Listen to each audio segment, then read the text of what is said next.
ఓం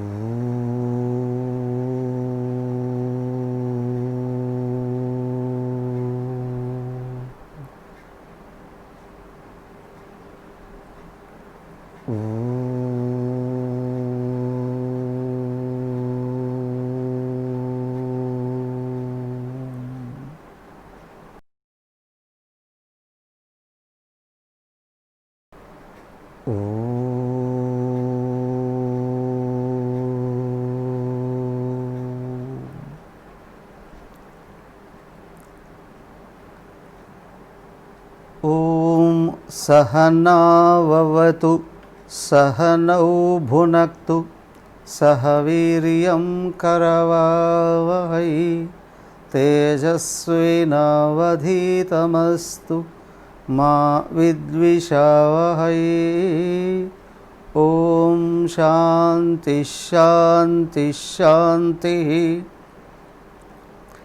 ఓం గురుర్బ్రహ్మా గురుర్విష్ణుః గురుర్దేవో మహేశ్వరః గురురేవ పరం బ్రహ్మ తస్మై శ్రీ గురవే నమః.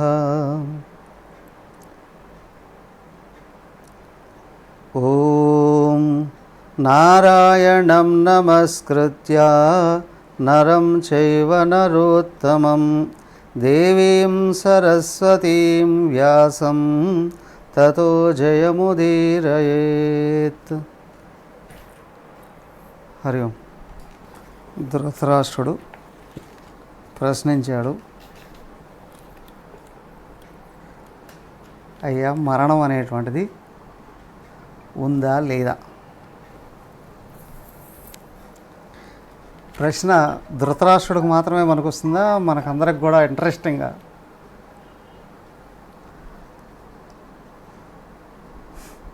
కదా, మనకందరికి కూడా,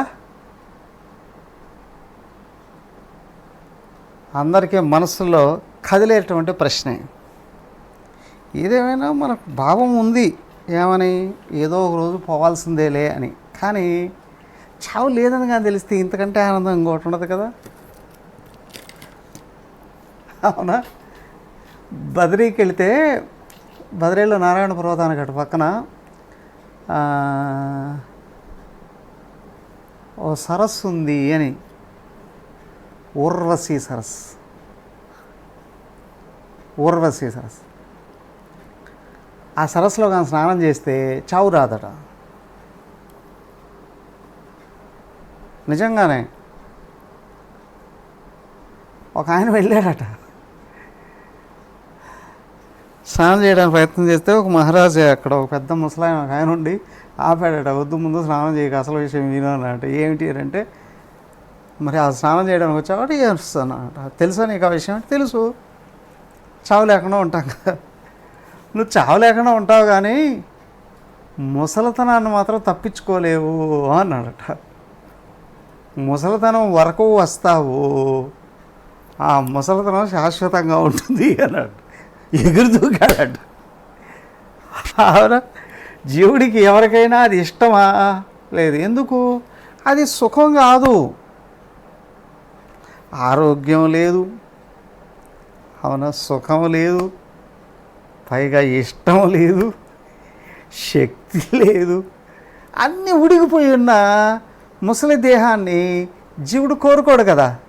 ఎందుకంటే దాన్ని దాటిపోవాలి అని అనుకుంటాడు యవ్వనంలో ఉండడం అయితే. అందుకే కదా దేవలోకానికి ఎందుకు వెళ్ళేది, స్వర్గానికి ఎందుకు వెళ్తారు అని అంటే, స్వర్గంలో ముసలితనం లేదు, రోగాలు లేవు, ఇవి రెండూ లేవు. మూడోది అత్యంత ముఖ్యమైనది, ఆకలి దప్పులు లేవు. అందుకు స్వర్గానికి వెళ్తారు. కానీ ఇక్కడ ఏంటంటే అస్సలు మృత్యువు లేదా? Yes yes yes. ఏమయ్యా, కొంతమంది అన్నారు నువ్వు అన్నావట మృత్యువే లేదని, కొంతమంది అంటున్నారు అయితే దేవాసురులు బ్రహ్మచర్య వ్రతాన్ని బట్టి అమృతత్వాన్ని అందుకున్నారు అని విన్నాను నేను. ఏది నిజం? రెండూ నిజమేనయ్యా, రెండూ నిజమే. ఎలా? మా మోహాత్ మృత్యు సమ్మతో అయం కవీనాం. ఋషులైనటువంటి వాళ్ళు అంటున్నారు, మోహం వలననే మృత్యువు అని. ఈ ప్రపంచం మీద నీకు ఉన్న ఆశే మృత్యువు. అన్నమయ్య కూడా చెప్తాడు, తెలియని ఆశలే మెడకు ఉరితాళ్ళై బిగించి చంపేస్తున్నాయి అని. ఆశలే ఉరితాళ్ళు అని అంటాడు ఆయన. నేనంటాను, నీకు ఆశ ఉందో లేదో కానీ నీ నిజస్వరూపాన్ని కానీ మర్చిపోయావో ఇదే ప్రమాదం. అంటే దీనివల్లనే మృత్యువయ్యా. రెండోది ఈజీ. ఏమండి, ఇంట్లోకి వెళ్ళాలి అని అంటే లోపల అడుగేయాలనా బయట అడుగు తీయాలా?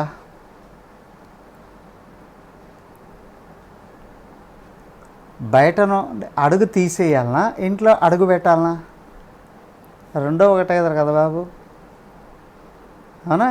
సో కాబట్టి ఏంటి అంటే ఇంట్లో నుంచి అడుగు తీస్తేనే బయట అడిగేస్తాం. లేదండి, లోపల అడుగుంది బయట అడుగుంది, మధ్యలో ఉన్నావు త్రిశంకు స్వర్గంలో ఉన్నావు.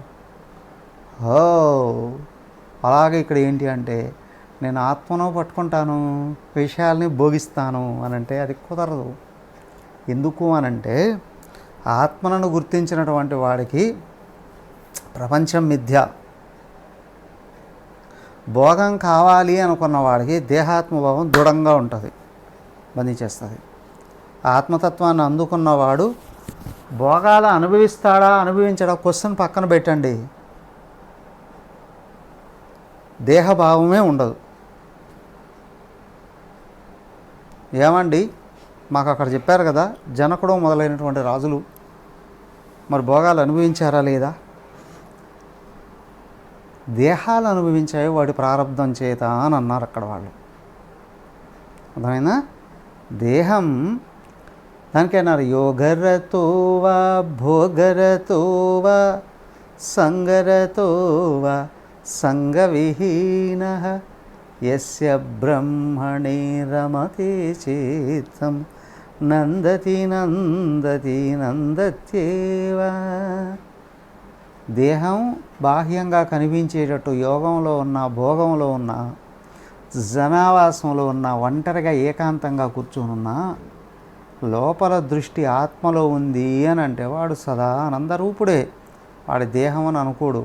మరి దేహము దాని ప్రారంధాన్ని బట్టి దాని అనుభవాలు అది పొందుతూ ఉంటుంది, దాని అనుభవాన్ని బట్టి పొందుతూ ఉంటుంది. సో మనం ఇదేది త్రిపుర రహస్యంలో తెలుసుకున్నాం. హేమలేఖ వృత్తాంతం. ఆమె ఒక ఋషికి దొరికింది, ఋషి దగ్గర పెంచబడుతుంది ఒక అమ్మాయి. సో ఆ అమ్మాయిని ఒక రాజకుమారుడు వచ్చి చూసి ఇష్టపడి పెళ్లి చేసుకుంటాడు. ఓకే, వెళ్ళిపోతే ఏంటి అంటే ఆ అమ్మాయి జీవన్ముక్తురాలు ముందే. మరి మళ్ళీ ఎందుకు పెళ్లి చేసుకుందండి? అది దేహ ప్రారంధం. మరి దేహ ప్రారంధం అయితే పెళ్లి చేసుకుంటే అజ్ఞానం వచ్చేస్తుందిగా? రాలేదుగా, అజ్ఞానం రాలేదుగా. మరేం చేసింది? నెమ్మదిగా రాజకుమారుడికి క్లాస్ పీకడం మొదలుపెట్టింది. అంటే నిరాసక్తంగా ఉంటే ఏదో అడవుల్లో ఆశ్రమాల్లో పెరిగిన అమ్మాయి కదా, ఈ అమ్మాయికి భోగాల యొక్క విలువ తెలియట్లేదు అనుకున్నాడు రాజకుమారుడు. నెమ్మదిగా వాళ్ళ అమ్మతోనో నాన్నతోనో మాట్లాడి వాళ్ళకి మంచి గెస్ట్ హౌస్ ఉంది తీసుకెళ్ళిపోయాడు. ఒక 6 నెలల తర్వాత వస్తాను ఈ అమ్మాయిని సంసారం చేసేసి అని. 6 నెలల తర్వాత తిరిగి వచ్చాడు, కానీ ఆ రాజకుమారుడు కూడా జీవన్ముక్తుడై వచ్చాడు. అర్థమైందా? రాజకుమారుడు కూడా ఎట్లా అండి? ఆ అమ్మాయిని అడిగాడు, ఏమమ్మాయి నువ్వు అడవుల ఆశ్రమాల్లో పెరిగావు కదా, ఈ విషయాల గురించి నీకు తెలియదా? అందుకే ఏంటి అంత నిరాసక్తంగా ఉన్నావు, ఏమో తెలియనట్లు అని ఆ అమ్మాయి పక్కపక్క నవ్వేసి, ఓ రాజా ఏమున్నాయి ఆ విషయాల్లో చక్కగా ఎక్స్ప్లెయిన్ చేయడం మొదలుపెట్టింది. ఏమిటి అంటే అదేదో నిలువ కోతేసి మొత్తం కనిపెట్టేశారండి అన్నట్లుగా వరుసగా విషయాలు, ఇవి ఎట్లా పుట్టాయి, వాటి స్వరూపం ఏంటి, అవి ఎలా ప్రభావితం చేస్తాయి, ఎందుకు ప్రభావితం చేస్తాయి, అస్సలు వాటిల్లో ఏముంది, మానవుడు వాటి చేత ఎందుకు లొంగిపోతాడు, ఎవడు లొంగడు, మొత్తం చక్కగా అద్భుతంగా బోధించేసింది. ఆయనతో చూసాడు, నువ్వు ఇవన్నీ ఎక్కడ నేర్చుకున్నావు? మా డాడీ చెప్పాడుగా. అవునా? ఎవరు? మా డాడీ చెప్పేశాడుగా. ఆయన మహా ఋషి. చిన్నప్పటి నుండి అలా అలా అలా అలా రుద్దేసి కారణ శరీరాన్ని చక్కగా ఉతికి ఆరేసి ఆత్మలో నిలబెట్టేశాడు. అమ్మాయిని మరి ఆత్మను తెలుసుకుంటే మరి ఆ ప్రభావం చూపించాలిగా, కనిపిస్తుందిగా, చూపించడం ఎందుకు అనా కదా. ఏదో కొంచెం కొంచెం తెలుసుకున్నవాడు అందరూ నన్ను చూడాలి అని అనుకుంటాడు. అంతా తెలుసుకున్న వాడికి అన్యమైందే కనిపించదు. ఎందుకు ఉలికి పడుతుంది? ఏమీ లేదు. 6 నెలలలో అమ్మాయిని మార్చుకొని తీసుకొని వస్తానని ప్రమాణం చేసేసి వచ్చిన అబ్బాయి ఆ అమ్మాయి చేతనే సంపూర్ణంగా మారిపోయాడు, తిరిగి వచ్చాడు. ఇప్పుడు ఈ అబ్బాయి కూడా నిరాసక్తంగా ఉన్నాడు. ఏమైందా అనుకున్నారు అమ్మా నాన్న. నాన్నగారు ఏమో అబ్బాయిని పట్టుకెళ్ళాడు, ఆ అమ్మగారేమో ఆ కోడల్ని పట్టుకొని వెళ్ళింది. ఏమైందా అని వాళ్ళు ఏదో వీళ్ళని ట్రైనప్ చేయడానికి ప్రయత్నం చేస్తే వాళ్ళ ట్రైనింగ్లో పడిపోయారు. ఏమయ్యారు? కొద్ది రోజులకి వాళ్ళు కూడా జీవన్ముక్తులు వేసేసారు వీళ్ళు. సార్ అలాగా ఒకడొకటి మంత్రి గారు వచ్చి రాజుగారిని అడిగారట, ఏమైంది రాజా అని. ఆ రాజుగారు, మా మంత్రి గారు కూడా జీవన్ముక్తులు అయిపోయారు. అట్లాగా మంత్రి గారిని చూసి సైన్యాధ్యక్షుడు వచ్చాడట. ఇలాగ ఏమైందయ్యా, మొత్తం రాజ్యం అంతా కొన్నేళ్ళకి కంప్లీట్గా ప్రతి ఒక్కడో జీవన్ముక్తులు అయిపోయాడు. కారణం ఏంటండి? సత్యశోధన చేసిన వాడు సత్యంగా మారిపోతాడు. అయితే ఒక విషయం మాత్రం జాగ్రత్తగా ఉండండి. ఆంధ్రప్రదేశ్లో పుట్టింది ఒక సంఘం, సత్యాన్వేషణ సంఘం అని, ప్రపంచం అంతా వ్యాపించింది. నాస్తిక సంఘం అది. వాళ్ళు పేరు పెట్టుకున్నారు సత్యాన్వేషణ సంఘం అని. ఏంటి తెలుసా? సత్యం లేదు అని చెప్పడానికి. అంటే అదే దేవుడు లేడు అని చెప్పడానికి. రేపిచ్చోడా, లేని వాడి గురించి నువ్వెందుకు మాట్లాడడం? డౌట్ ఉంది అందుకే. అర్థమైందా? కొట్టుకెళ్తావు, బట్టలు కొంటావు, వంటకు వేసుకుంటావు. షాప్కి వెళ్తావు, నగలు కొంటావు, ఒకటి మీద వేసుకుంటావు. అదేదో ఆ షాప్లో అడుగుతారా, నాకు కొమ్ములు ఉన్నాయండి, కొమ్ములు కుప్పులు కావాలండి అలంకరణ కొని, నాకు తోక ఉందండి, తోక ఒక జడ వేసుకోవడానికి కుచ్చులు కావాలండి అని అడుగుతా. ఎందుకో లేవు కదండి వాటి గురించి వచ్చేయండి. లేని దాని గురించి నీకు చర్చ ఎందుకు? ఉన్నదేమో అని అనుమానం, అందరూ ఉందే అని అనుకుంటున్నారు కదా, లేదని చెప్దాము అని. ఎందుకు? అందరినీ బాగు చేద్దామని. నువ్వు బాగుపడ్డావా చెప్పు? నువ్వు సుఖంగా ఉన్నావా? అందరూ దుఃఖంలో అవుతాడు, ఏటో సుఖంగా ఉంటారని. మై డియర్ ఫూల్, ముందు నువ్వు సుఖాన్ని నువ్వు ఏదైతే చెప్పదలుచుకున్నావో దాంట్లో సుఖం ఉందని గుర్తించు. ఆ తర్వాత నీ మాట ఇతరులు ఎవరైనా నమ్ముతారు. నువ్వే దుఃఖాల్లో కాగిపోతూ ఇతరులకు ఏదో చూపించాలి అని అనుకుంటే ఓసారి సత్యాన్ని మర్చిపోతే దుఃఖాలు వస్తాయి. మళ్ళీ సత్యాన్ని పట్టుకున్నావా, సత్యంలో స్థిరపడ్డావు. ఓ రాజా, ధృతరాష్ట్ర మహారాజా, గుర్తుంచుకో, మనిషి సుఖపడాలి అంటే ఆత్మను అందుకోవాలి. ఆత్మ నుండి జారిపోయాడో దుఃఖాలలో పడిపోతాడు. అదే మహాదుఖం. ఏంటయ్యా అంటే మరణమే మహాదుఖం. మరణం అంటే ఏమిటో కాదు, ప్రత్యేకంగా ఏదో ఒక రూపం మరణం రూపంలో రాదు. సత్యమైన నీ నిజస్వరూపాన్ని మర్చిపోయి దేహాదులు నేను అని అనుకోవడంలో అవి నిరంతరం మారుతూ ఉన్నాయి. స్థిరంగా హాయిగా వెళుతూ ఉన్న పడవలో నుండి సముద్రంలో, నడి సముద్రంలో ఎగిరి దూకావు, ఏమవుతావు? అంతే పరిస్థితి. ఇంతకంటే వేరే వర్ణన అవసరం లేదు. ఆత్మభావాన్ని పొందావో పడవలో ఎక్కి వెళుతూ ఉన్నట్టే. ఎగిరి దూకావు అంటే ఇది మరిచిపోయావో ఆత్మను అని దేహాత్మ భావంలో పడిపోతావు. దేహ మనోబుద్ధుల్లో ఉన్నటువంటి కుతుపులు, ఊపులు, అదే అలలు, సుడిగుండాలు, తిమింగళాలు, మొసళ్ళు, రకరకాల భయంకరమైన జంతువులన్నిటికీ చిక్కిపోతావు. అలాగే సంసారం అంటే అదే. ఆత్మజ్ఞాని మరణానికి లోని కాడు. ఆత్మజ్ఞానం పోగొట్టుకున్నవాడు మరణానికి లోనవుతాడు. అది గుర్తించవయ్యా అన్నాడు. ఓకే, ఎక్కడి వరకు వచ్చాము ఇప్పుడు? ఎప్పుడైతే వ్యక్తి నేను ఆత్మను అని మరిచిపోతున్నాడో యముడి చేతికి చిక్కుతున్నాడు, అంటే మార్పులకు లోనవుతున్నాడు, మార్పుల్లో పడిపోతున్నాడు. అప్పుడు ఏమవుతుంది అంటే ఈ మార్పులకు అధినేత యముడు అండి. ఆయన వలన లోపల మొట్టమొదటి ఏమిటి? దేహాత్మభావం వస్తుంది, అహంకారం. ఇది దానివల్ల కామం, క్రోధం, లోభం, పొరపాట్లు చేయడం, ఇవన్నీ వచ్చి కూర్చుంటూ ఉన్నాయి. తే తద్వశే మోహిత వర్తమాన ఇతః ప్రేతాః తత్ర పునః పదంతి. ఇక్కడి నుంచి అక్కడికి, అక్కడి నుంచి ఇక్కడికి షటిల్ సర్వీస్. ఇక్కడ చేసుకున్న అక్కడికి వెళ్ళి అనుభవిస్తాడు, అక్కడి నుంచి వచ్చి మళ్ళీ ఇక్కడ చేసుకుంటూ ఉంటాడు, తిరుగుతూ ఉంటాడు. తాన్ దేవ అనువిప్లవంతే. దేవా అంటే ఏమో కాదు, ఈ ఇంద్రియాలు లోపల ప్రారంధం కూడా, ప్రారంధాన్ని కూడా దైవం అని అన్నారు. నిన్ను నడిపించేది నీ సంస్కారాలేనండి. రెండోది దేవాహ ఇంద్రియాలు అని కూడా.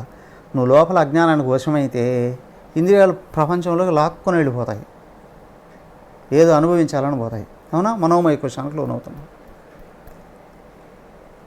ఇప్పుడు నువ్వు సాక్షిగా ఉంటే బుద్ధి ఇంద్రియాలను పట్టుకెళ్తుంది, కానీ ప్రపంచంలో విషయ అన్వేషణ చేయడం అంటే విషయ జ్ఞానాన్ని సేకరిస్తుంది.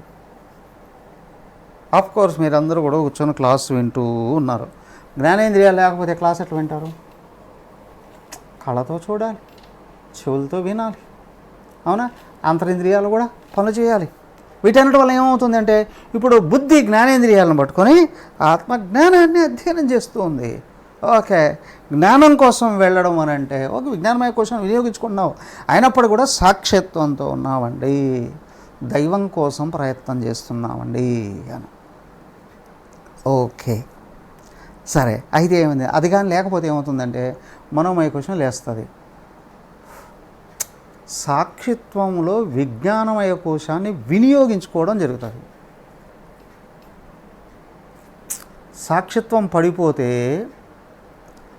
దేహభావం వచ్చింది అంటే ఇప్పుడు విజ్ఞానమయ కోశంలో విజ్ఞానాన్ని కూడా అహంకారం పక్కకు దోసేసి ఏం చేస్తుంది అనేవారు అంతా. అప్పుడండి గాంధీ గారు ఆయన వరకు పటేల్కి కానీ అధికారం ఇచ్చిండుంటే భారతదేశం ఇంకొక విధంగా ఉండేదండి. నెహ్రూకి అధికారం ఇచ్చాడండి. సోషల్ మీడియాలో కనిపిస్తుంది. 15కి 12 ఓట్లు పటేల్కి వస్తే గాంధీ గారేమో పటేల్కి అవకాశం ఇవ్వకుండా నెహ్రూకే ఇచ్చాడండి, ఆయన మీద మమకారంతో అన్నారు. ఏది నిజమో ఏదో మనం చూడలేదు కదా, చూసిన వాళ్ళకి తెలుస్తుంది. అవునా? మరి ఆయనకు ఓట్లు వస్తే ఈయనకి ఎందుకు ఇచ్చాడు? అయితేగా మన అందరి కర్మ ఇట్లా కాలాల్సింది ఉంది కాబట్టి. అవునా? అందరి కర్మ సమస్య ప్రారంభం ఎట్టుందండి, అందుకే అందుకు ఇచ్చేసాడండి. అదేం చేశాడు మరి? ఆ రోజు గాంధీ గారు కానీ తాదాత్మ్యం చెందకుండా ఉంటే ఆయన ప్రభావం ఇంకా పెరిగిపోయింది. ఇప్పుడు ఏమైందండి? ఆయన అంటే కూడా అందరికి ఒళ్ళు పడుతుంది. ఎందుకు అప్పుడు అట్లా చేశాడండి? ఒకవేళ పటేల్కి ఇచ్చినట్టు ఏమైందో అది ఏమో తెలియదు కదా. కాకపోతే ఇక్కడ ఏమవుతుంది తెలుసా? రాగం, ద్వేషం అనేటువంటిది తప్పనిసరిగా సంసారంలో పడదొస్తుంది, బాధల్లో పడదొస్తుంది. సో కాబట్టి ఇక్కడ విషయం ఏమవుతుంది అని అంటే ఆత్మను గుర్తుంచుకొని ఉంటే వ్యవహారంలో కూడా విజ్ఞానమయ కోశం ఆఫ్ కోర్స్ అంటే బుద్ధి పనిచేయచ్చు, జ్ఞానం పనిచేస్తుంది. ఆత్మను మరిచిపోతే కారణ శరీరంలో ఉన్న వాసనలు ఉన్నాయే, మనసును పట్టుకొని ప్రపంచంలోకి వెళ్ళి ఇష్ట సంపదను ఆర్జించి దాచుకొని అనుభవించడమే పరమం అనుకుంటుంది. ఇదే ప్రేమ మార్గం అండి అని. తరించిన వాళ్ళకి ఏమీ లేదు. తరించాలి అనుకున్నటువంటి వాళ్ళు మనోమయ కోశానికి వశం కాకూడదు. విజ్ఞానమయ కోశాన్ని వాడుకున్నా అది కూడా ఎందుకు, వాసన రాహిత్యం కొరకు. అది ఎట్లా అండి అంటే దాన్ని నిష్కామ కర్మ అన్నారు. కర్మ చేయాల్సిందే. మనోమయ కోశం పైకి వస్తే కామ్యకర్మ ఆచరిస్తాడు. విజ్ఞానమయ కోశం పైకి వస్తే నిష్కామ కర్మకు అవకాశం ఉంటుంది. ఎలాగా అదే చెప్తున్నా చూడండి. 9వ శ్లోకం చూడండి. కర్మోదయే కర్మ ఫలానురాగా తత్రానుతే యాంతి నతరంతి మృత్యుం సదర్థయోగా నవగమాత్ సమంతాత్ ప్రవర్తతే భోగయోగేన దేహి. దేహి భోగయోగేన. ఏ యోగంతో వస్తున్నాడు? మనిషి ఎందుకు పుడతాడు? ఏదో అనుభవించడానికి పుడతాడండి. అవునా? ఆడేవాడనట ఓ చిన్న పిల్లాడు హాస్పిటల్లో ఆపరేషన్ చేసి పిల్లాన్ని తీశారు. తీస్తేనే వాడు ఏంటంటే చెయ్యి పుట్టుకుతున్న చెయ్యి ముడుచుకున్నాడట. పిల్లాడు చాలా అందంగా ఉన్నాడు, స్మార్ట్గా ఉన్నాడు. పిల్లాడే చాలా బాగున్నాడు, అన్ని అవయవాలు బాగున్నాయి. కానీ చెయ్యి ఇట్టు పిగించుకొని పుడుతున్నాడట. వాళ్ళు ట్రై చేశారు, వదులుతాడులే. 1, 2, 3, 4 రోజులు చూశారు. వాడు చెయ్యి వదలట్లేదు. ఏమైందా అనుకోని వాళ్ళు ఇంతలో ఆగినా వాడు వదలట్లేదు.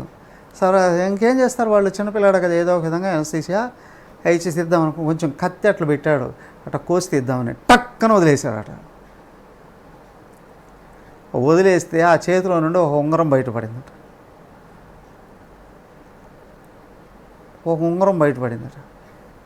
ఆ ఉంగరం ఏంటి, వీడికి ఉంగరం ఎట్టొచ్చిందా అంటే ఆ దగ్గర ఉన్నవాడు పుట్టేటప్పుడు ఉన్న నర్సు ఉంది, 4 రోజులుగా ఎదుక్కుంటుందట. నా ఉంగరం పోయిందో. అరే ఆమె ఉంగరం ఈడి చేతిలోకి ఎట్టొచ్చింది? వీళ్ళు ఎంక్వైరీ చేయడం మొదలుపెట్టారట. ఏంటి అంటే వాళ్ళ అమ్మ ఉంది గజ దొంగట. అర్థమైందా? అంటే వాళ్ళ అమ్మ, వాడు పుట్టాడు, ఆపరేషన్ చేయి అనస్థీషియా ఇచ్చేస్తున్నారు, మత్తులో ఉంది కదా, మరి ఆమె ఏమన్నా నర్సు తీసి అన్న వీడి చేతిలో పెట్టిందా? ఇంపాసిబుల్, అవకాశం లేదు. ఆమెకే స్పృహ లేదు. మరి వీడు ఎట్ట కొట్టేశాడు? కర్మోదయే కర్మ ఫలానురాగా. అయ్యా నువ్వు పుడుతున్నావంటే ప్రారంధ వశాత్ కదా. ప్రారంధంలో కర్మఫలాలు ఉన్నాయి, వాసనలు ఉన్నాయి కదా. వాడు కర్మఫలాల వలన ఒక దొంగకు పుట్టాడు, అవునా కదా. కర్మ వాసనలు ఏమున్నాయి? వాడు కూడా ఇంతకుముందు పెద్ద గజ దొంగ, అవునా. కాకులన్నీ కాకుల గుంపులో చేరతాయండి, కోయిలలన్నీ కోయిల గుంపుల్లో చేరతాయండి అన్నాడు. మరి వీడు ఎక్కడ పుట్టాడండి? వాడు ఇంతకుముందు పెద్ద దొంగల నాయకుడు అయి ఉంటాడు, అన కాదా. పెద్ద దొంగల నాయకుడు అయినాడు. మరి వాడి కర్మఫలాలన్నీ ఖర్చు చేసుకోవాలంటే ఎక్కడ పుట్టాలి? అలాంటి వాటిలోకే రావాలి. అప్పుడప్పుడు అంటారు చూడండి, ఒక పార్టీ నుండి ఇంకొక పార్టీలోకి వెళ్ళిపోతుంటారు రాజకీయ నాయకులు. మరి ఆ పార్టీ నుండి ఈ పార్టీలోకి ఎందుకు వచ్చానండి? ఏంటి, ఈ పార్టీ ఆశయాలు నాకు నచ్చాయండి అంటాడు. కొద్ది రోజుల తర్వాత ఈ పార్టీ నుండి ఇంకొక పార్టీకి వెళ్ళిపోతాడు. ఆ పార్టీలో మళ్ళీ ఎందుకు చేరామండి? ఆ పార్టీ లక్ష్యాలు నాకు నచ్చాయండి అంటాడు. వాళ్ళ లక్షణాలు మాకు నచ్చాయండి అంటాడు. సేమ్ వే ఏమవుతుందంటే, నువ్వు ఆమెకి ఎందుకు పుట్టాల్సిన అవసరం వచ్చింది అంటే వీడికి తెలియదు, కానీ ఈశ్వరుడికి తెలుసు కదా. వీడిలో సంస్కారాలు, కర్మఫలాలు, సంస్కారాలు వ్యక్తం చేసుకోవడానికి, కర్మఫలాలని అనుభవించడానికి వీడు ఎక్కడ పుడితే రైట్ ఫీల్డ్ తీసుకొని వచ్చి అక్కడ వేస్తాడు. అలాగే ప్రతి ఒక్కడూ కూడా ఏంటంటే కర్మోదయే కర్మఫలానురాగా. ఏదో కర్మలు అనుభవించడానికి పుట్టారు, మళ్ళీ ఇక్కడ కర్మల్ని తయారు చేసుకున్నారు, అవునా కదా. ఏం చేస్తావు? అట్లాంటి పనులే చేస్తాడు, ఆ విధంగానే ఆచరిస్తుంటాడు, అలాంటి కర్మలే ఆచరిస్తుంటాడు. వాటి వలన ఏమవుతాడు? తత్రానుతే యాంతి నా తరంతి మృత్యం. వాడు అలాంటి వాటినే పట్టుకొని మళ్ళీ ఇంకొక జన్మకి వెళ్తాడు. వెళ్ళేటప్పుడు ఏముంటాయి? ఏం చేత పట్టుకు వెళ్ళాడో అవే ఉంటాయి. మళ్ళీ ఎక్కడికి వస్తాడు? అలాంటి ప్లేస్లోకి వస్తాడు. పునరపి జననం పునరపి మరణం పునరపి జనని జఠరే శయనం.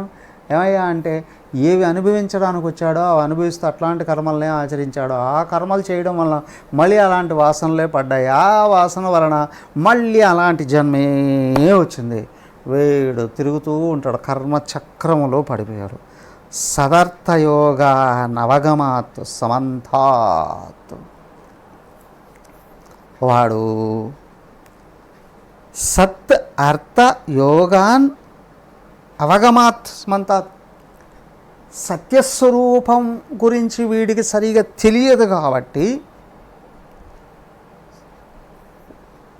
వాడు దాని గురించి ప్రయత్నం చేయలేదు కాబట్టి ఏమవుతున్నాడు? ప్రవర్తతే భోగయోగేనదీహి.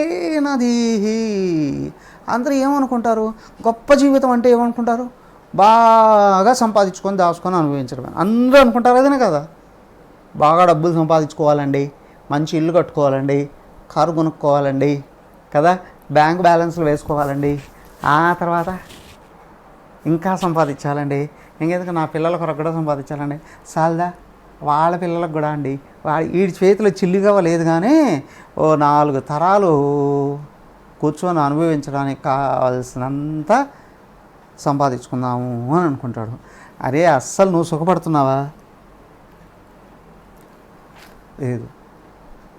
అవునా? మరి నీ సుఖం కోసం నువ్వు ముందు ప్రయత్నం చేయగలిగితే నీ తర్వాత వాళ్ళకి నువ్వు అది దారి చూపించడానికి అవకాశం ఉంది కదా. ఆ ప్రయత్నం చెయ్యట్లేదు.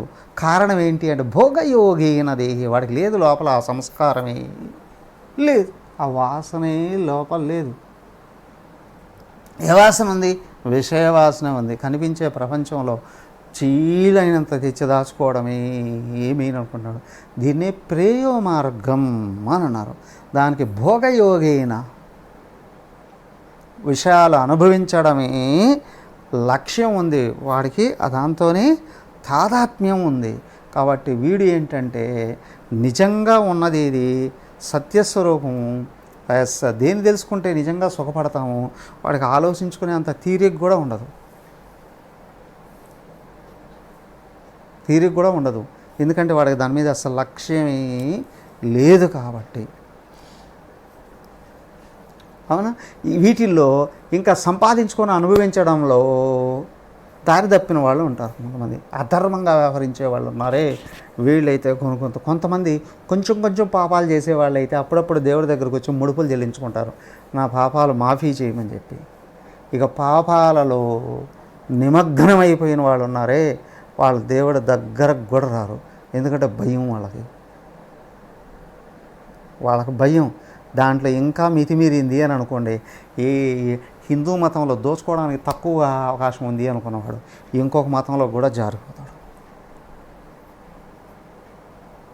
అక్కడి నుంచి ఇంకొంచెం డైరెక్ట్గా దోచుకోవడం కష్టం, కానీ ఇండైరెక్ట్గా దోచుకునే అవకాశాలు ఏమైనా ఉన్నాయనుకుంటే అండర్ గ్రౌండ్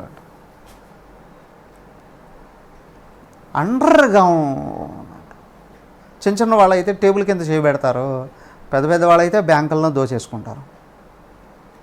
వేల కోట్లు, లక్షల కోట్లు. వాళ్ళని ఏమన్నారు? ఉగ్రవాదులు, తీవ్రవాదులు, బడా నాయకులు. వాడికి ఎవరికన్నా ఒక్కడికి కానీ రాజకీయంగా ఒక పదవి వచ్చిందిరా అంటే వాడి డబ్బులన్నీ రక్షించుకోవడానికి ప్రయత్నం చేస్తాడు. ఎవరినైనా అడగండి సుఖంగా ఉన్నావా అంటే అది ఎక్కడ ఉంటుంది అంట. ఇలాంటి వాళ్ళను యమధర్మరాజు పీక చేతులు పట్టుకుంటాడు. ఎలాగా చూడండి. అస్యాదేశాన్ని సరతే నరాణాం క్రోధ ప్రమాదో లోభరూపశ్చ మృత్యు అహం గతేనైవ చరన్ విమార్గాన్ నచాత్మనో యోగముపైతి కశ్చిత్. నేను తెలుసుకున్నాగా ఆ శంబరాసురుడు యొక్క ఎవరు వీళ్ళు ఉంటారే పర్సనల్ సెక్యూరిటీ, వాళ్ళకేంటి వాళ్ళ బాసను రక్షించడమే. కావాలంటే చూడండి అక్కడక్కడ నాయకులకు ఉంటారు, రాజకీయ నాయకులు కావచ్చు, వ్యాపార నాయకులు కావచ్చు, లేదా గూండా నాయకులు కావచ్చు, లేదా అండర్ గ్రౌండ్లో వీళ్ళు ఉంటారే ఉగ్రవాద నాయకులు కావచ్చు, వాళ్ళ దగ్గర అసిస్టెంట్స్ ఉంటారు కొంతమంది, మహా టాలెంటెడ్ పీపుల్ ఉంటారు. వాడికి రెండో లక్ష్యమే ఉండదు, తన భాషను రక్షించడమే లక్ష్యం అనమాట. వాడు చచ్చిపోవడానికి సిద్ధమై వచ్చేసి ఉంటాడు. అవునా?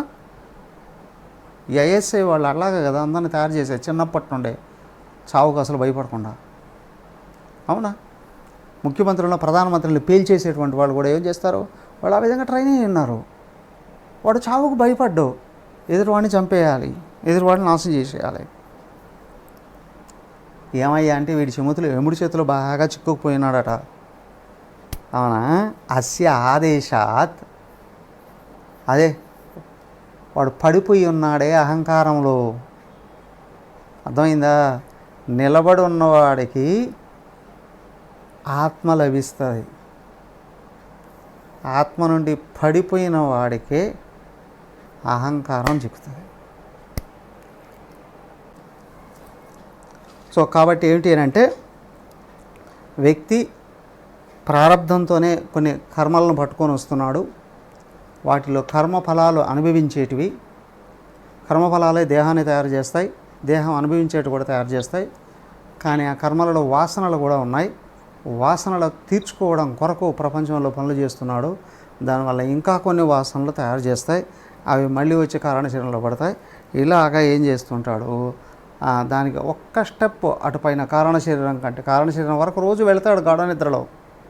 కారణ శరీరానికి ఒక్క స్టెప్ అటు ఆత్మ ఉంది, కానీ దాన్ని తెలుసుకోకపోవడం వల్ల దాంతో సంబంధాన్ని పెంచుకొని దాన్ని అందుకోవాలి అనేటువంటి భావమే రావట్లేదు. అందుకే ఏంటి అంటే కర్మఫలాలు, కోరికలు, కర్మలు, మళ్ళీ కర్మఫలాలు, కోరికలు, కర్మలు, ఇట్లాగా కర్మచక్రంలో పడిపోతున్నాడు. దీన్ని ఏమన్నారు, భోగ యోగేన అన్నారు. మనిషి ఏంటంటే మేలుకొని ఉన్న భోగాల కొరకే ప్రయత్నం చేస్తాడు, కలలుగంటున్న వాటి కొరకే ప్రయత్నం చేస్తూ ఉంటాడు కదా. మళ్ళీ నిద్రలోకి వెళ్ళిన సుఖంగా ఉండాలనుకుంటున్నాడు, కానీ అవకాశం లేక అక్కడ పోతున్నాడు. లేస్తూనే వాటి వెంటే పడుతున్నాడు. అందుకే ఆత్మ కోసం ప్రయత్నం చేయలేకపోతున్నాడు అన్నాడు. దీన్ని ఏమంటారు అని అంటే 10వ శ్లోకం చూడండి. తద్వై మోహనమింద్రియాణం మిథ్యార్థయోగస్య గతిర్హి నిత్య మిథ్యాభియోగాభిహతాంతరాత్మా స్మరన్నుపాస్తే విషయాన్ సమంతాత్. సో కాబట్టి తత్వై మహామోహనం ఇంద్రియాణం మిథ్యా అర్థయోగస్య గతిర్హి నిత్య. ఇంద్రియాలు ఉన్నాయే, మిథ్యాయోగస్య గతిర్హి నిత్య, నిజానికి లేనివి ఉన్నట్లు కనిపిస్తున్నటువంటివి, సుఖంగా అనిపించేటువంటివి జడస్వరూపమైనటువంటివి.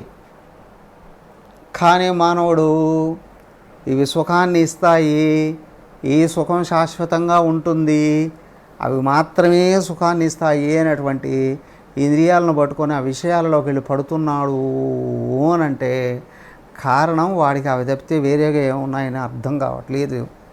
తత్వై, అందుకే దీన్ని ఇంద్రియాణ మహామోహనం, వీటినే ఇంద్రియాలు మహామోహంలో పడిపోయాయండి అన్నారు. చిన్నపిల్లలు చూడండి, చాక్లెట్ చూపిస్తే అరే నేను చాక్లెట్ ఇస్తా ఏమైనా చేస్తావా అని అంటే ఎస్ చేస్తానంటాడు. కానీ కొద్దిపాటి వివేకం ఉన్నటువంటి వాడైతే మా ఇంట్లో బాగున్నాయిలే నీ చాక్లెట్ నాకు ఎందుకు అన్నట్టు. అవునా కాదు? కొంచెం తెలివితేటలుగానే ఉంటే చిన్నపిల్లలు అయినా సరే ఎవరేమిస్తే ఇస్తారా, హే మా అమ్మ ఎవడేమిస్తా తీసుకోవద్దండి అంటాడు. లేకపోతే నాకు చాక్లెట్ గీక్లెట్ ఏం అవసరం లేదండి అని అంటాడు. కానీ చాలామందికి ఏమనిపిస్తుంది, చాక్లెట్ చూస్తేనే పిల్లలకి నోరు ఊరిపోతుంది కదా. ఇంకొంతమందికి డబ్బు చూస్తేనే ఏమనిపిస్తుంది, డబ్బు ఇస్తే ఏమైనా చేస్తానంటాడు. అవునా కాదా? డబ్బిస్తే ఏమైనా, డబ్బు కోసమే కదండి అన్నీ చేసేది, డబ్బుకు లోకం దాసోకం అని అంటాడు. ఇంకొకటి ఏం చేస్తాడు, ఏదైనా మందు ఇస్తేనో లేదా ఒక అమ్మాయిని చూపిస్తేనో అన్నీ మర్చిపోతాడు. అవునా కదా? మందు చేత పట్టుకున్న అమ్మాయిని చూస్తే వీరాది వీరులు రాక్షసులు అదేది అమృతం పట్టుకున్నటువంటి మోహిని వెంటబడి మొత్తం అన్ని కోల్పోయారా లేదా? అవునా కాదా? అదే నిజమా కాదా? ఆ లోకంలో అది అమృతం, ఈ లోకంలో ఇది అమృతం. కదా. మందు పట్టుకున్న అమ్మాయి చూస్తే ఏమైనా చేసేస్తాడు. మహా ఆఫీసర్లందరూ కూడా దేశాన్ని అమ్మేయడానికి కూడా పనిచేస్తారు. ఈ మూడు, వెల్త్, వైన్ సర్వనాశనం చేస్తాను. ఏమిటండి స్వామిగారు మీరు ఉమెన్ అని అంటారే, మరి పురుషుడు కదా. స్త్రీ ఎక్కడైనా పాడైంది అంటే పురుష ఆకాంక్ష, అవునా కదా. కానీ తక్కువగా జరుగుతాయి, తక్కువగా బయటకు వస్తాయి. కానీ రెండు వైపులా ఉంటేనే ఇది జరుగుతుంది కదా.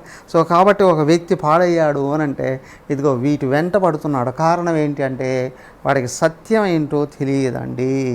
మిథ్యా అభియోగ అభిహత అంతరాత్మ. సత్యం కానటువంటి విషయాలలో మనసు పడిపోయింది, తగులుకుపోయింది, ఉరి వేసినట్లు అయిపోయింది. స్మరన్, వాడు సర్వకాల సర్వావస్థల్లో ఉన్న వాటిని గురించే ఆలోచన చేస్తాడు. మందు, మనీ, భోగం, వీటి గురించే ఆలోచన. విషయానుస్మంతాత్. ఎందుకు బతుకుతున్నావు అంటే అందరూ బతికేది దానికోసమే కదా అని అంటాడు. కొంతమంది తెలిసి, కొంతమంది తెలియక, అంతే కదా అంటారు. వీడికి ఏంటి అంటే వీడికి ఇంతకంటే వేరేది ఏమీ తెలియట్లేదు. అసత్యమైన విషయాల్లో సుఖం ఉంది అనే కారణం ఏంటంటే వీడు మాయ అనే మోహంలో పడిపోయి ఉన్నాడు. తాగుబోతుకి వీడికి తేడా లేదండి అని అప్పుడప్పుడు అంటారు. ఏమటయ్యా అంటే బుద్ధి ఉందే, ఆత్మజ్ఞానాన్ని మరిచిపోయి విషయ వ్యామోహం అంటే విషయాలను తాగేసింది లోపలికి. అదే మదిర, అదే మోహాన్ని ఇచ్చి. సో అప్పుడేమవుతాడు చూడండి. అవిద్యా వై ప్రథమం హంతి లోకాన్ కామక్రోధావనుగృహాస్య పశ్చాత్ ఏతే బాలాన్ మృత్యవే ప్రాపయంత ధీరాస్తు ధైర్యేణ తరంతి మృత్యుం. అయ్యా ఇదిగో అవిద్యా వై ప్రథమం లోకాన్ హంతి. మానవుల్ని చంపేది ఏదయ్యా అంటే మృత్యువు కదా అండి. మృత్యు అనేది వేరే ఏమి లేదు. ఇది అందరినీ చంపుతుంది. ఏది? అర్థకామ చింతనే మానవుని చంపేస్తుంది. అర్థకామ చింతనే జ్ఞానం లేకుండా చేస్తుంది. పూర్వం రాజులు, ఋషులు అందరూ ఆత్మజ్ఞానులే. బట్ వాళ్ళందరూ గృహస్థాశ్రమంలో ఉన్నారు. వాళ్ళు ఎక్కడ దేనికి చిగులుకుపోలేదు, దేనికి పట్టుబడలేదు. కారణం ఆత్మజ్ఞానంలో ఉన్నారు, ధర్మంగా అవసరాలు తీర్చుకున్నారు. ఇవి ముఖ్యమని అనుకోలేదా? అని చూడండి, అర్జునుడు స్వర్గలోకానికి వెళ్ళాడు. చాలామంది ఇక్కడ కోట్లు ఖర్చు పెట్టి పుణ్యకర్మలు చేసి స్వర్గానికి వెళ్ళాలి అని అనుకుంటారు. కానీ అర్జునుడు అయాచితంగా వెళ్ళిపోయాడు. ఎందుకంటే అక్కడ ఉన్నాడు ఈయన అనుగ్రహించిన ఆయన, ఈయన పుట్టించిన ఆయన ఇంద్రుడు అక్కడ తీసుకెళ్ళిపోయాడు. అక్కడ వాళ్ళకు హెల్ప్ చేసి యుద్ధంలో వాళ్ళని గెలిపించాడు. తర్వాత రకరకాలుగా దేవతలందరూ కూడా వరాలు ఇచ్చేశారు. ఆ తర్వాత ఏం చేసింది? రంభ వచ్చి ఈయన్ను మోహించి,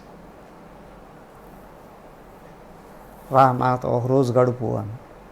ఆయన ఎదిరించి, ఇదేంటిది, మా నాన్న దగ్గర ఉంటావు నువ్వు, మా నాన్న కోరికలు తీరుస్తావు, నువ్వు నాకు తల్లి లాంటి దానివి అన్నాడు. అంది. అది మీ లోకంలో, ఇక్కడ మాకు అట్లాంటివన్నీ ఏమీ లేవు, పశువులు లాంటి వాళ్ళమే మేము అని. ఏమంది? రిలేషన్స్ తప్పి ఇష్టం వచ్చినట్టు వ్యవహరించేవారు ఏమంటారు? పశువులు అంటారు. చాలా గ్రేట్గా చెప్పింది. మీ భూలోకంలో అలాంటి నియమాలన్నీ కదా. విచ్చలవిడిగా తిరిగే వాళ్ళందరూ కూడా వాళ్ళని రక్షించుకోవడానికి వాళ్ళు చెప్పే విషయం ఏంటి? నాగరికత అండి ఇదే. ఇంకా ఎక్కడో ఉన్నావు నువ్వు, అవునా? మేము చూడు ఎంత దూరం వెళ్ళిపోయావు, ముందుకెళ్ళావా వెనక్కి వెళ్ళావా? మేము మానవత్వాన్ని ఎప్పుడో వదిలేసాం. పశుత్వం దానంతటా అదే వచ్చి లోపల చేరిపోయింది. పశువులు కూడా కాదు, పశువులకు కూడా ఋతుక్రమాలలో భోగాలకు మాత్రం ప్రయత్నం చేస్తాయి. మరి ఇక్కడ దాన్ని కూడా దాటేసి ఎక్కడో పడిపోయామండి మేము. దీని పేరే నాగరికత. సిగ్గు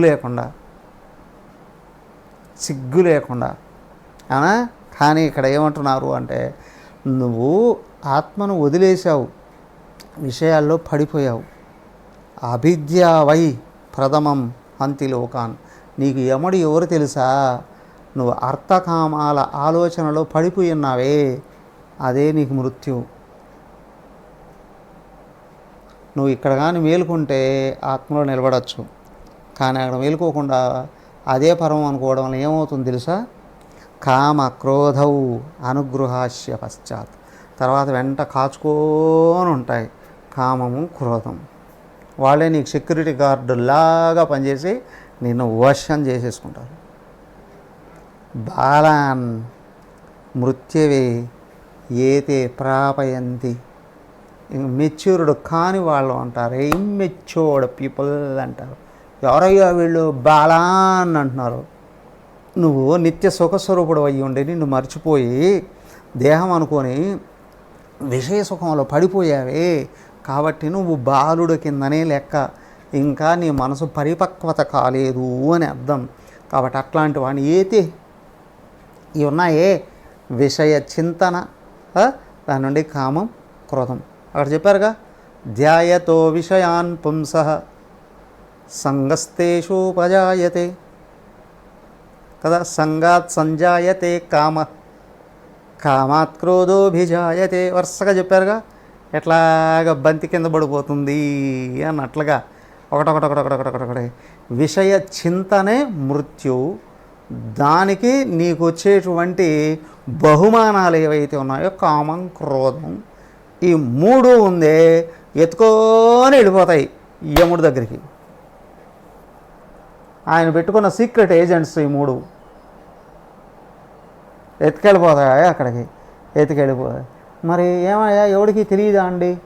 తెలుసుకున్నవాడు ఎవడు అని అంటే, ఈ ధీరాహతో ధైర్యేణ మృత్యం ధరంతి. వివేకవంతులైన వాళ్ళు ధైర్యంగా దీన్ని దాటిపోతారండి. ముండకోపనిషత్తులో చెప్పారు, ఇది కఠోపనిషత్తులు కూడా. బ్రహ్మదేవుడు మనుషులకు అందరికీ ఇంద్రియాలన్నీ బయటికే రంధ్రాలు వేసాడట, దేహం తయారు చేశాడట. తర్వాత ఒక చిన్న పుల్ల పట్టుకొని ఏం చేశాడు, ఇంద్రియ గోళాలు ఉన్నాయి కదా అన్నిటినీ బయటికే రంధ్రాలు వేసాడట. అందుకే ఏంటి అంటే పరాంచిఖాని వ్యతృణత్ స్వయంభూ తస్మాత్ పరాన్ పశ్యతి నాంతరాత్మన్. అందుచేత అవన్నీ జడమైన విషయాల వైపుకి ఆవరావరావరు అని పరిగెత్తాయట.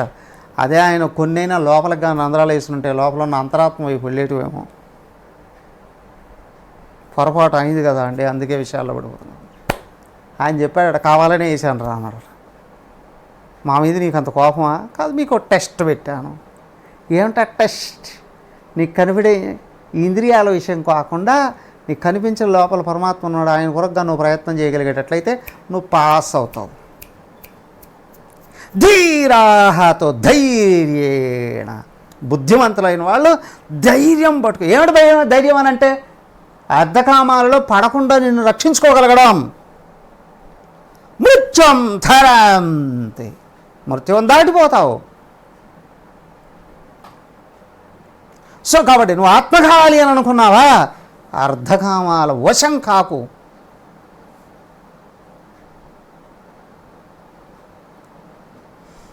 వాటికి వశమయ్యావో జారిపోతావు, దెబ్బతినిపోతావు. చూడండి, శోభిధ్యాయన్ ఉత్పతిత్తాన్నిహన్యాత్ అనాదరేణ ప్రతిబుధ్యమానః నైనం మృత్యుర్మృత్యురివాత్తి భూత్వా ఏవం విద్వాన్యో వినిహంతి కామాన్. సహ అవిధ్యాయన్ అయా ఇదిగో పతితాన్ నిహన్యాత్. ఇదిగో అవిద్య అంటే ఏదో కాదు, నిత్యం నిరంతరం ఏంటంటే విషయాల గురించి ఆలోచన చేసుకోవడం ఉందే, అదే అవిద్య. దాన్ని దాటాలి. ఏం దాటాలి అంటే అర్ధకామాల వైపు ఆలోచనలు పోనీయకుండా నువ్వు మళ్ళించుకోవాలి మనసుని. మనం వెంటనే చెప్పారు, రాగద్వేష వియుక్తైస్తు విషయానింద్రియైశ్చరన్ ఆత్మవశ్యైర్విధేయాత్మ ప్రసాదమధిగచ్చతి. భగవద్గీతలో ఒక శ్లోకం చెప్పే చూడండి, ఏమిటి అంటే విషయాల మీద నీకు రాగమన్నా పడిపోతావు, కోపం ఉన్నా పడిపోతావు. వాడంటే నాకు ఇష్టం అన్నా పడిపోతావు, లేదా వాడంటే ఇష్టం లేదు అన్నా పడిపోతావు. మరి ఏమనాలండి? దేవుడే ఇష్టం అనాలి, బయటపడాలి అని అనుకుంటే. దేవుడే ఇష్టం అండి అని, ఎందుకంటే అందరిలో దేవుడు ఉన్నాడు కదా. ఎవరిని ద్వేషించలేవు, ఎవరిని ప్రత్యేకంగా కావాలి అని అనలేవు. కాబట్టి రాగద్వేషాలకు లోను కాకుండా ఉంటావు. నాకు దేవుడే ఇష్టం అండి అని అన్నప్పుడు విషయ ఆలోచనని హాన్యాత చంపేయచ్చు. ఎలా? అనాదరేణ అప్రతిబుద్ధ్యమాన, వాటి మీద నువ్వు ఆసక్తి చూపుకో, వాటిని ఆదరించుకో. మీ ఇంటికి ఎవరైనా వచ్చారో మీరు మాట్లాడకుండా ఉంటే కొద్దిసేపు చూసి వెళ్ళిపోతాడు. అవునా కాదా? మీరు ప్రేమగా భక్తిగా ఎదురొచ్చి వెల్కమ్ చెప్పి అక్కడే కుర్చీ వేసి వెంటనే ఏంటి ఏది కాఫీలు, టీలు, స్నాక్స్ అన్నీ అందిస్తున్నాం అనుకోండి, ఒకరోజు ఉండాలనుకుని వచ్చినప్పుడు 2 రోజులు కూడా ఉండడానికి ప్రయత్నం. నువ్వు అవేమి చేయకపోతే వెంటనే వెళ్ళిపోతాడు. కాబట్టి ఏంటి అంటే నీ విషయ ఆసక్తిని, విషయ చింతన దెబ్బ కొట్టాలి, నరికేయాలి. అంటే ఏం చేయాలి? వాటి వైపు ఇష్టంగా చూడక అనాదరణ చేయి, వాటికి అవకాశం ఇవ్వకు. అప్పుడేమవుతుంది? నాయేనం మృత్యుర్వాత్యభూత్వ. అలాంటప్పుడు మృత్యుదేవుడు ఈయన వచ్చి తీసుకుని వెళ్ళిపోయి అక్కడ మృత్యులాగా చంపేసే అవకాశాలని ఏం లేవు. మృత్యు వస్తుంది. చావుకు భయపడతావా? చావు ఎవరికి ఉందా? ఒకసారి ఆలోచన చేయండి. చావు అనేది ఉందా? అందరూ చచ్చిపోతారు. చచ్చిపోవడం అంటే ఏంటి? దేహం పుట్టేటప్పుడే నిర్ణయించుకోవచ్చింది ఇన్ని రోజుల వరకు బతకాలి అని. దాని టైం అయిపోయిన కూడా ఆగిపోతుంది. ఎక్స్పైరీ డేట్ అంటాగా, అవునా కదా? ముందే చెప్తారా లేదా? ఏ వస్తువు తయారు చేసినా మ్యానుఫ్యాక్చరింగ్ డేట్తో పాటు ఎక్స్పైరీ డేట్ కూడా వేస్తారు, అవునా కాదా? ప్రతి ఒక్కరికి జాతకంలో ఎక్స్పైరీ డేట్ కూడా వేసి ఉంటారా లేదా? అవునా? జాతకంలో ఎక్స్పైరీ డేట్ కూడా ఉంటుంది. అదే అయిపోయిన తర్వాత ఉంటుంది ఎక్స్పైర్డ్. ఎక్స్పైర్డ్ పలానోడు పోయాడండి, కారణం ముందే చెప్పారు కదండి ఆ రోజు పోతారని. ఎక్స్పైరీ డేట్ ఇచ్చారు కదా.